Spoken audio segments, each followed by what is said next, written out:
Death and scary stuff. See you at the end of the video. Bye. Who-Dunnit by an anonymous friend from 8th grade. November 28th, 1935, on a beautiful day in Sunnyvale, California, where the sun shines bright and the people are always happy, the Elton family was taking a stroll in their personal courtyard. While enjoying themselves on that summer day, the butler suddenly arrives to alert Butch Elton of an incoming telegram. Haven't I told you not to intrude when I am spending time with my family? Yes, sir, but they said it was of immediate urgency. That doesn't matter right now, so excuse yourself while I continue my time with my family. But sir, the board of directors are planning on removing you from the Elton corporations. Okay then. I'm sorry, my dear, but I must go. I will be back in a few weeks. Butch Elton did indeed come back to the Elton estate after a few weeks, but only to gather his things and leave again. While Butch was away, his wife had become extremely depressed and unable to comfort their only son. When the father returned about 2.5 years later, it was far too late. The only son, having been left alone, had been terrorized by his own thoughts and could not control the rage inside. The child had grown into a monster, terrorizing the good people of Sunnyvale, California. Mr. Elton tried to take control of his now 16-year-old son, but failed miserably. After the embarrassment of being unable to control his outbursts and mental rages, he had no choice but to banish him from the family forever. Butch Elton and his wife never spoke to him again, and eventually they moved on and had their second child, Jeremy Elton. The Eltons often spoiled their son Jeremy for fear that he could fall into depression, but what they could not see was that he was turning into a problem child. Years passed and Jeremy was now old enough to drive and make his own decisions. The only problem was the decisions were not good ones. One day, after Jeremy had snuck out of the town square with his friends, his father and mother got into an argument. Why must we continue to let him disobey us? Do you seriously want him to end up like our last son? Of course not, but I do not want him to turn away from us.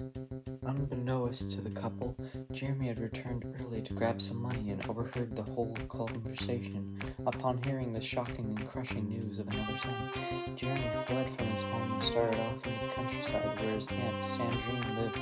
When he arrived, his aunt greeted him with much surprise, and even though he begged her not to tell his parents, she had decided to give them a call anyway. Although Eltons did not know why he had left in such a hurry, they agreed to let him stay with his aunt for a few weeks. To Jeremy's surprise, his aunt was very strict when it came to discipline and chores. After only a few weeks of resting and contemplating, the new and improved Jeremy was ready to return to his parents' estate, just in time for his 18th birthday. He arrived on a night darker than most, with rain as plentiful as the grains of sand on the beach. He started up the stairs when all of a sudden an ear-wrenching scream could be heard from the Elton estate, and Jeremy jumped into an all-out sprint towards his parents' study, only to find his father not breathing on the floor, and his quiet mother also lying beside him on the floor with a knife in her side. Mother, what has happened? Who did this? And with her dying breath, she was able to spit out one word, Charles. He then staggered out into the hallway, confused and angry. He looked out into the courtyard and saw a dark figure in a black coat with demon eyes. Lightning struck, and the dark figure was gone, but so was his parents' lives and all their fortunes. After the burial, 2 detectives approached Jeremy. They tell him whoever committed this murder left no evidence except for a small black piece of cloth with the tag of a nearby clothing store.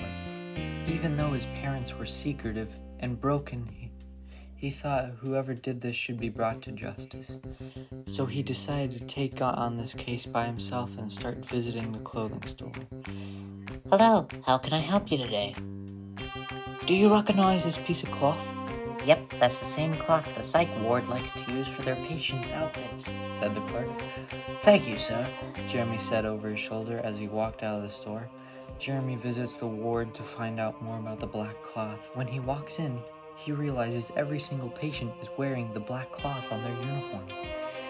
He starts to walk down the hall towards the front desk, but overhears 2 guards mumbling about a special patient that had recently escaped.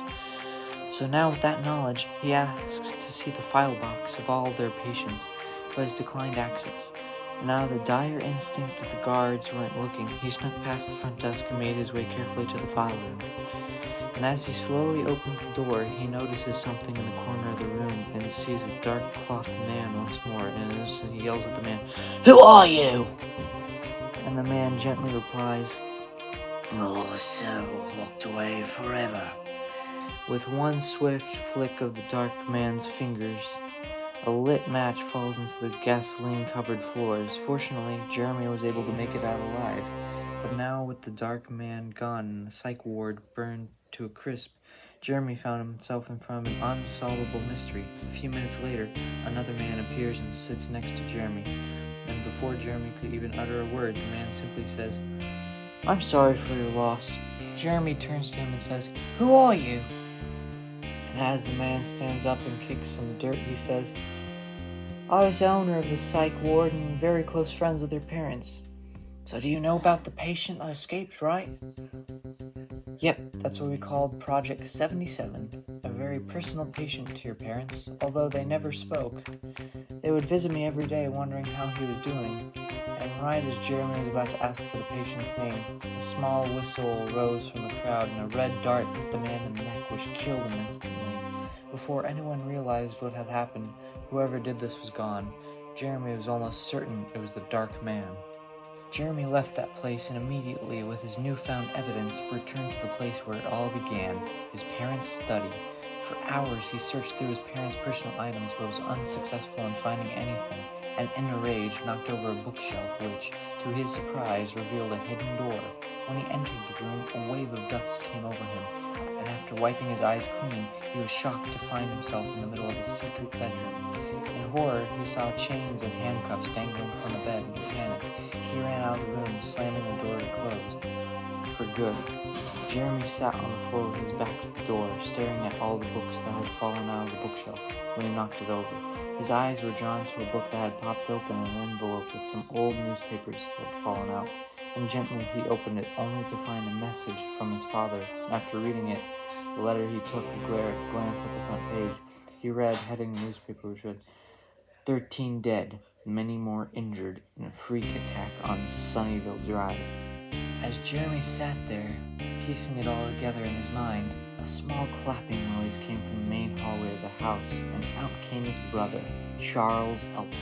He jumps up and charges at him, knocking him over and sending the brothers tumbling down the stairs. They crashed at the bottom, and after a few seconds, both stood up, eyeballing every single move the other one made, until Jeremy spoke up and asked, "Why?" Charles replied with an angry yell, "Because there was never any time for me." Amy pulls out a kitchen knife and slashes it towards Jeremy. Unfortunately, Jeremy jumps back and kicks the knife out of Charles' hands and tackles him through the glass door, and the two men go plummeting into the courtyard. Jeremy struggles to his feet and sees Charles screaming in pain as his whole back has been impaled by the sharp edge of the railing.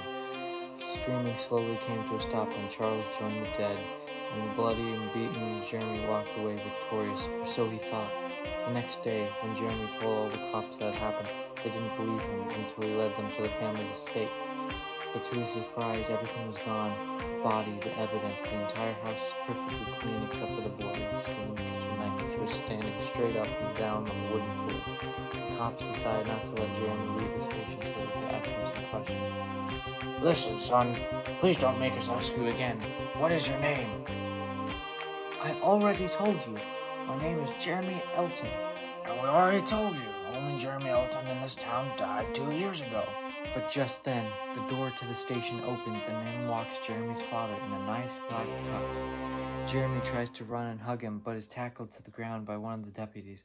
All Jeremy's father did was point at him and announce that he is the escapee. Jeremy gets thrown into the back of a police cruiser where he is taken to the psych ward. But on his way in, he feels a sense of familiarity. He notices that the lunch lady at the ward is his mother, Mary. He tries to get her attention, but it's no use. Then he notices his father in the warden's office giving the commands to the guards, and when Jeremy finally reaches his cell, he realizes it's the exact same room he had discovered before. The deputies, now extremely confused, demanded to know what had truly happened, so the warden collected all the evidence and told him. About 1 year ago, a patient named Thomas broke out of the ward thinking he was another patient named Jeremy.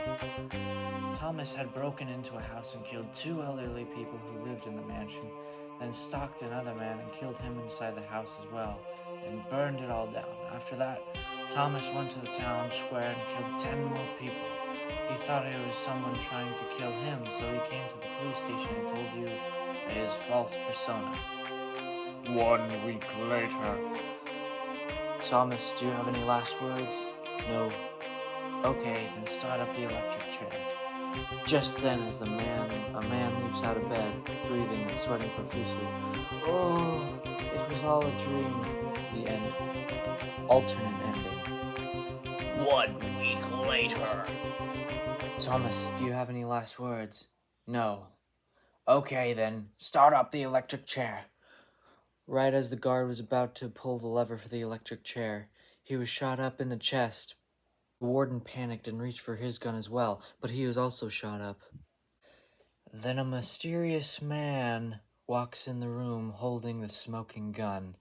Then he asks, "Would you like to join Organization Zero?" Hey, thanks for making it this far in the video. Thanks for watching. Make sure to like, share, subscribe. I know you won't, but you will. You know what I mean. Tell your friends about it. I think they'll like me. Otherwise, stay safe. Keep those titanium skulls polished, and I'll see you in the next one. Bye-bye.